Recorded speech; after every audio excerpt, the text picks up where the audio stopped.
The morning fog drifts across the water like a soft blanket being pulled back from the world. It is August in the year 1590, and the ship Hopewell moves through the quiet waters with barely a sound, just the gentle creak of timber and the whisper of canvas catching the breeze. Governor John White stands at the bow, watching the mist thin and part, revealing the low, dark shape of Roanoke Island in the distance. 3 years have passed since he stood on this shore. 3 years since he held his newborn granddaughter and promised to return quickly with everything the new settlement would need. 3 years of trying, of waiting, of hoping. Now, finally, he has come back. The island emerges slowly from the morning haze, its forests dark green in the early light, its beaches pale sand that seems to glow softly. White searches the shoreline for signs of life, cooking fires perhaps, or figures moving along the beach. But the island is still, wrapped in its own quiet. The only movement comes from seabirds wheeling overhead, their calls echoing across the water. The ship drops anchor in the shallow sound. White climbs down into the longboat, his hands trembling slightly, not from fear, but from anticipation. The small boat glides across the glassy water, each stroke of the oars sending ripples spreading outward in perfect circles. The morning is so calm, so peaceful, that it feels almost wrong to disturb it. When the boat reaches the sandy shore, White steps out into the warm, shallow water and walks up onto the beach. The sand is soft beneath his boots, unmarked except for bird tracks and the delicate tracings left by the tide. He walks slowly toward the settlement, following a path he remembers, though it's overgrown now with grass and wildflowers. The fort appears through the trees, its wooden walls still standing but softened by time and weather. Vines have begun to climb the posts, and green shoots push up between the timbers. White walks through the entrance and stops, looking around at the empty compound. The houses are still here, the ones the colonists built with such care and hope. But their doors stand open, and inside, dust lies thick on the floors. Grass grows in the pathways between buildings. Everything is quiet. White moves through the settlement slowly, his footsteps soft. In one house he finds a few scattered belongings, a broken chest, some papers too damaged by weather to read. In another, Eleanor's small mirror lies on the floor, its glass cracked but still reflecting the light that falls through the open door. He picks it up carefully, remembering how she used it aboard the ship, fixing her hair before stepping onto this new shore for the first time. But there are no people, no voices. Only the gentle sound of wind moving through the trees and the distant call of birds. The sailors from the ship spread through the settlement, searching quietly. They call out now and then, but their voices are soft, respectful of the stillness. No one expects an answer, and none comes. After a while, one of them calls to White, his voice calm and measured. At the entrance to the fort, carved into a wooden post, are letters. They are deep and clear, carefully made. Croatoan. Just that single word, the name of an island to the south where friendly natives live, where White's colonists had spoken of moving if they needed to find a better place. White studies the carving, running his fingers over the letters. There is no cross beside it, the symbol they had agreed upon to signal distress. Just the word, clean and deliberate. They moved on then. They made a choice and left this place, going somewhere they hoped would serve them better. On a tree nearby, someone began to carve the same word but stopped after 3 letters. CRO. Perhaps they were interrupted, or perhaps the message on the post seemed sufficient. Either way, there is no sign of panic, no indication of danger. Just these quiet messages left behind. White wants to search longer, to walk through every building and look in every corner. But the ship's captain is growing concerned about weather, about the time of year, about the dangerous waters around these barrier islands. They need to move soon if they're going to reach Croatoan Island before conditions worsen. They return to the ship and prepare to sail south. White stands at the rail, his mind already reaching ahead to what he will find on Croatoan.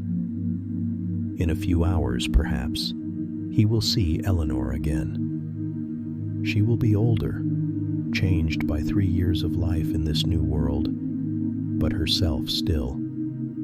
And Virginia, his granddaughter, will be 3 years old now, walking and talking, a child of this land in ways he can barely imagine. The ships weigh anchor and begin to move, but the wind shifts, blowing steadily from the south now, making progress difficult. The vessels beat back and forth, trying to gain distance, but the wind pushes against them stubbornly. By evening, clouds have begun to gather on the horizon, dark and heavy with the promise of storm. The storm arrives during the night, not violently, but with steady determination. Rain falls in sheets. Wind pushes the ships farther and farther from shore. By morning, they are far out in the Atlantic, their anchors lost to the deep water, their sails torn and stained with salt. When the weather finally clears, Captain Cock surveys the damage and shakes his head quietly. "We cannot make it back to the islands," he tells White. "Not without repairs, not without fresh anchors. We'll have to sail to the Caribbean, fix what's broken, and then return to England before winter." White tries to argue, but gently, without anger. He explains about his daughter, about his grandchild, about the promise he made. Cock listens with sympathy, but the answer doesn't change. The ship is damaged. The season is late. To attempt the treacherous passages around the Outer Banks in their current condition would risk every life aboard. And so the ships sail away, and White watches the thin line of barrier islands fade into the distance once more. Somewhere behind that fragile coast, his family continues their lives. Somewhere, Eleanor watches her daughter grow. Somewhere, the colonists tend their gardens and build their homes and create their new world. But White is sailing away from them, unable to reach them, unable to keep his promise. To understand how this moment came to be, we must go back 3 years, to the beginning, when hope was bright and the future seemed full of promise. In the spring of 1587, Eleanor White Dare stood on the deck of the Leon and watched England disappear into the morning mist. She was pregnant, though she hadn't told anyone except her husband Ananias yet. Her hand rested lightly on her belly, feeling the first small changes, imagining the child who would be born in Virginia, under open skies, in clean air. "Are you frightened?" her father asked, coming to stand beside her. Eleanor thought about it. "No," she said finally. Excited, perhaps. Uncertain, but not frightened. They were sailing to a new world, she and Ananias and her father, and 112 others. They were not soldiers or adventurers, but families, farmers and craftsmen, mothers and children. They carried seeds and tools, livestock and supplies, everything needed to build a permanent English settlement in Virginia. They were coming not to visit or explore, but to stay, to make lives there, to become part of that land. The crossing took 8 weeks. 8 weeks of creaking timbers and rolling seas, of storms that tossed the ships and calms that left them drifting. Eleanor spent much of the voyage below deck, fighting nausea, dreaming of solid ground. But on the days when she could stand on deck, she watched the endless ocean and felt something like wonder. All this water, all this space, and somewhere beyond it, a land where anything might be possible. They sighted the coast in late July, not the Chesapeake Bay where they had planned to settle, but Roanoke Island, the site of an earlier abandoned settlement. The pilot refused to take them farther, claiming the season was too late. They would have to make do with Roanoke, at least for now. The island was beautiful in the summer light. Dense forests grew down almost to the water's edge. The beaches were wide and pale. The sound between the barrier islands and the mainland was calm and shallow, perfect for small boats. It wasn't what they had hoped for, but it seemed like a good place nonetheless. The first weeks passed in a blur of activity. The men repaired the old fort, its palisade walls still standing, though weathered by 2 years of abandonment. They rebuilt houses, using both English methods and techniques learned from observing native dwellings. Ananias, skilled with brick and mortar, built a small house for Eleanor with a proper chimney and real glass in the windows.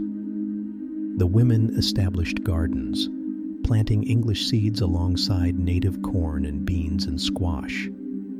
They organized the stores, set up cooking areas, began the 1,000 small tasks that transform a camp into a home. The children ran free, delighted by the beaches and forests, collecting shells and chasing crabs, their laughter bright in the warm air. John White, when not overseeing the settlement's construction, did what he loved most. He painted.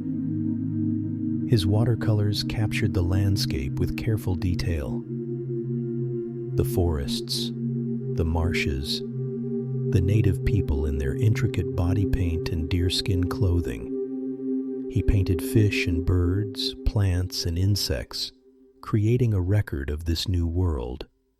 These paintings, he hoped, would help recruit more settlers, would show England what waited in Virginia. Among the colonists was a Croatan man named Manteo. He had traveled to England years before and had become a bridge between the English and the native peoples. He spoke both languages, understood both cultures. His presence was meant to help ensure peaceful relations with the local tribes, and for the most part, it did.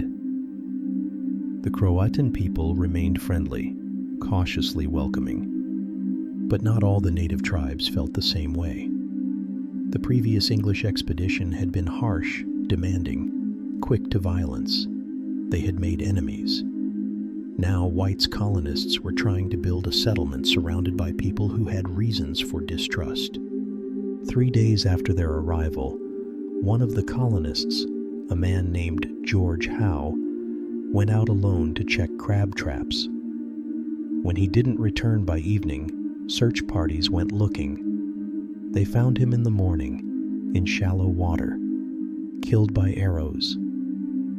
It was a terrible thing, a shocking thing. But White and the others absorbed the tragedy quietly, the way people do when they have no choice but to continue.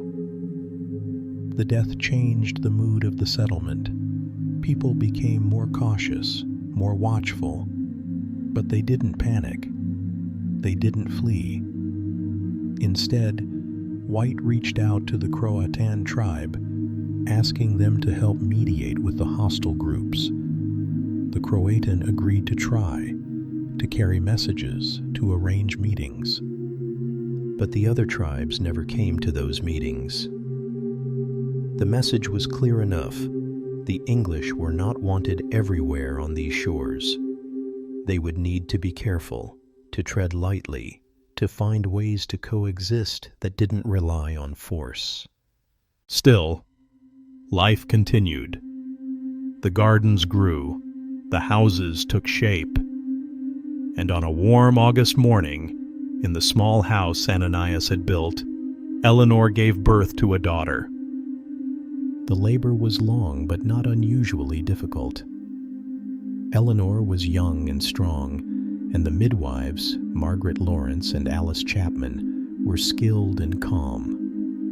When the baby finally came, in the bright light of midday, her cry was loud and healthy. They named her Virginia, after the land of her birth. She was the first English child born in the Americas, a symbol of their commitment to this place. She was small and perfect, with dark hair and eyes that would later turn gray. John White held his granddaughter with tears running down his weathered face. She was so tiny, so impossibly fragile, yet she represented everything he hoped to achieve. This was the future. This was why they had come. For a few weeks, joy settled over the settlement like a gentle blessing. Other babies were born, sons to the Harvey family, to the Vickers family. The gardens produced their first harvest. The men finished a proper church for worship. Despite the lingering tension with some native tribes, despite George Howe's death, they were building something real. But summer was ending. The supplies they had brought from England were running low. The harvest, while promising, wouldn't be enough to feed 115 people through a Virginia winter. They needed more tools, more seeds, more of everything. And they needed someone to go back to England and bring those supplies. The decision, when it came, was difficult, but inevitable. Someone had to go. Someone who could navigate the politics of London, who could convince investors to send more ships. Someone with authority and connections. That someone had to be John White. The colonists gathered in late August to discuss it. Some argued for sending someone younger, but others pointed out that White had the necessary connections in London, the authority as governor, the artistic skill to show investors what they were building. In the end, there seemed no better choice.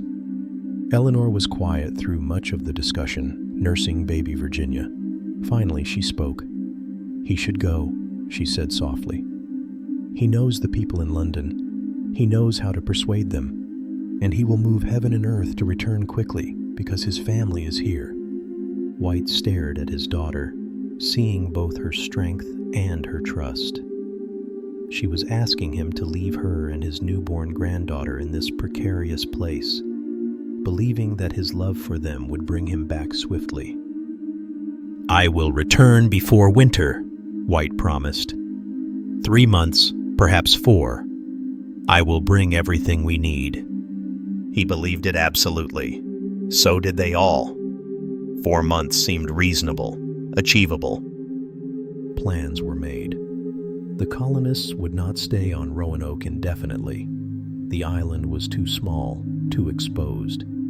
They would move, either to Croatoan Island where Manteo's people could offer help, or inland to find a more suitable location. Wherever they went, they would carve the name of their destination clearly, where White could find it. And if they were in distress, if they were being forced to move against their will, they would carve a cross beside the name. It seemed simple enough.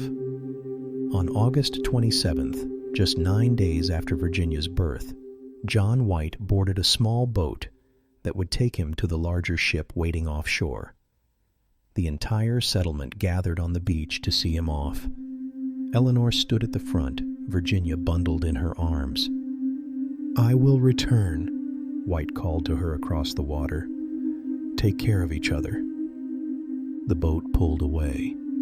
White watched his daughter grow smaller, watched the settlement recede, watched Roanoke Island fade into the distance. He had no way of knowing that he would never see them again. But sometimes, not knowing is a mercy. The voyage to England took 6 weeks. White arrived in mid-October, ready to organize the resupply mission immediately. In his mind, it was already planned. Gather supplies through November, sail in December, return to Virginia by late winter. But England had other concerns. War was coming. Spanish ships had been sighted. King Philip of Spain was assembling an enormous fleet, an armada meant to invade England. Queen Elizabeth had ordered that no ships could leave English ports. Everything was being pressed into defensive service. White's personal concerns, however urgent they felt to him, seemed small against the threat of invasion. He was told to wait until spring, until the crisis passed. He had no choice. Winter passed slowly. White organized supplies, recruited settlers, sketched plans. He painted from memory, trying to capture the settlement he'd left behind, Eleanor's face, Virginia's tiny features. The work kept him steady. Spring came. The Spanish Armada attacked in July of 1588 and was defeated by English ships and scattered by storms. England was saved. Now, finally, White could return. But he had lost a year. He secured 2 ships, and they sailed in April 1589. But the captain was more interested in raiding Spanish vessels than reaching Virginia. Months passed in the Caribbean. By the time they approached the Outer Banks, it was late October. Storms prevented them from landing. Damaged and low on supplies, they were forced to turn back to England. White had come so close. The coast was visible in the distance. But the weather defeated him. Another winter in England. Another year of waiting. White's hair turned white. He grew thinner, more worn. But he didn't give up. Finally, in 1590, he joined another expedition. Privateers who agreed to stop at Roanoke on their way to raid Spanish ships. It wasn't ideal, but it was the best he could manage. The voyage consumed the spring and summer. The ships didn't approach Roanoke until August 15, 93, full years after White had promised to return in months. And that brings us back to the beginning, to White standing in the longboat, to the empty settlement, to the word carved on the post, Croatoan. After the storm drove White's ships away from the coast, they sailed to the Caribbean, made repairs, and eventually returned to England. White tried to organize another expedition, and another, but there was no money, no interest, no ships would sail to Roanoke. White spent his remaining years in Ireland, on Raleigh's estates, living quietly. He wrote letters, made appeals, drew up plans, but no help came. He died there, probably around 1606, never knowing what became of his daughter and granddaughter. Meanwhile, Roanoke Island grew quiet. The forest reclaimed the settlement slowly, gently. Vines pulled at the palisade walls. The houses weathered and softened and eventually collapsed, their timbers returning to the earth. The gardens went wild. English plants and native plants grew together until they were indistinguishable. Years passed. New English settlements were established farther north.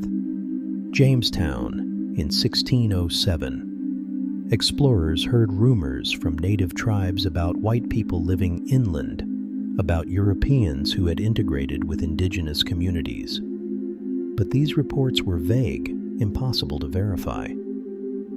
Over the decades, settlers encountered native people with unexpected features: gray eyes, lighter skin, European facial structures. Some spoke words that sounded like English. Certain tribes carried names that echoed the lost colonists: Dare, Bailey, Cooper. What happened to Eleanor and Virginia and the others? The truth is gentle in its elusiveness. They were not lost in any tragic sense. They moved on, just as they said they would. They left Roanoke, carved their message, and traveled to new places. Most likely, they went to Croatoan Island first, where Manteo's people welcomed them. Some may have stayed there, integrating slowly with the Croatan community. Others probably traveled inland, up the rivers and sounds, looking for better land, safer locations, richer opportunities. They adapted. That's what people do when they must. They learned native languages, native ways of living. They taught English and English skills in return. Over time, the boundaries blurred. English and indigenous, European and American. The colonists became something in between, something new. Eleanor probably lived a long life. Virginia probably grew up speaking 2 languages, knowing 2 worlds.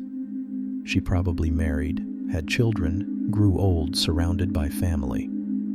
The life wouldn't have matched what Eleanor imagined on that ship from England, but it would have been a life, real and full and her own. This is not a tragedy, though it was long viewed as one. It's a story of transformation. The lost colonists were not lost. They found new paths, new identities, new ways of being in a new world. They became, in the deepest sense, American. Centuries pass. Roanoke Island is farmland now and then a historic site. Archaeologists dig carefully, finding fragments, English nails, pieces of pottery, small objects that whisper of lives lived here long ago. But these artifacts raise questions rather than answering them, and that seems right somehow. The mystery itself is a gift. It reminds us that not all stories end with certainty, that not all questions have answers, and that this is acceptable. Some endings are gentle fade-outs rather than clear conclusions. Some people walk beyond the edge of recorded history and continue living in ways we cannot quite trace. Tonight, as you settle into sleep, imagine standing on a beach at twilight. The waves roll in with their eternal rhythm, the same sound they made when Eleanor first heard them, the same sound they make now. The sky fades from blue to purple to deep navy. Stars appear, one by one. The same stars that shone over Roanoke 400 years ago. Somewhere in the sandy soil of this coast are traces of the lost colonists, fragments of their buildings, remnants of their belongings, molecules of their bodies returned to Earth. Somewhere in the genetic makeup of people living here now are threads of their DNA, invisible inheritances passed down through generations. They are not gone. They are woven into this place so completely that they became invisible, which is perhaps the most complete form of belonging. Eleanor held her daughter and sang English lullabies, and later, probably, native songs she learned from the women around her. Virginia grew up with salt air in her lungs and sand between her toes, belonging to this land in a way her grandmother never quite could. The other colonists scattered, adapted, survived, became new versions of themselves. John White's paintings survive in museums. You can see them still, careful watercolors of a world he loved and lost. When you look at them, you see what he saw: beauty, possibility, hope. They are his legacy, these images, these careful records of a moment when two worlds touched and began, slowly, to merge. The story of the Lost Colony is not about failure. It's about change, about adaptation, about the courage required to let yourself be transformed by a new place. The colonists left England as English people.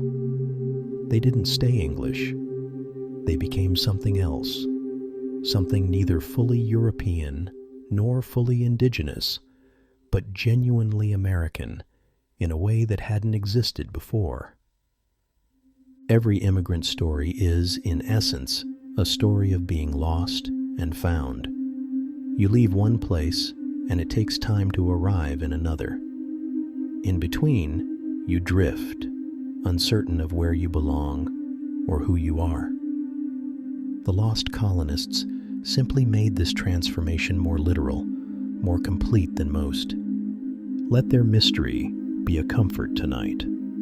Let it remind you that some questions don't need answers, that some endings are soft rather than sharp, that uncertainty can be peaceful rather than anxious.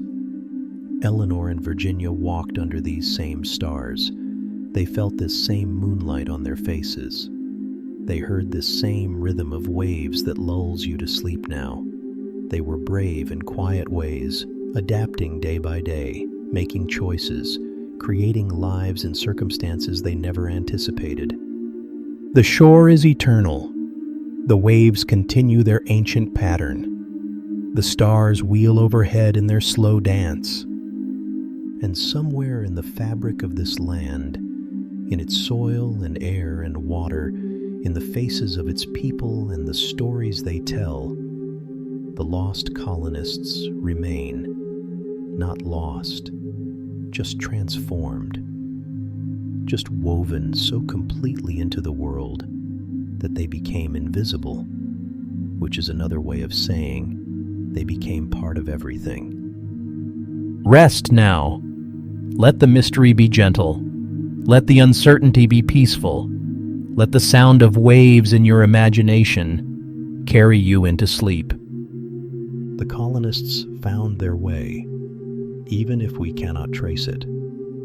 They survived, even if we cannot document it precisely. They lived and loved and raised children and grew old and became part of this land they chose. The shore is eternal. The story continues in ways too subtle for history to capture fully. All is well. All is quiet. All is peaceful.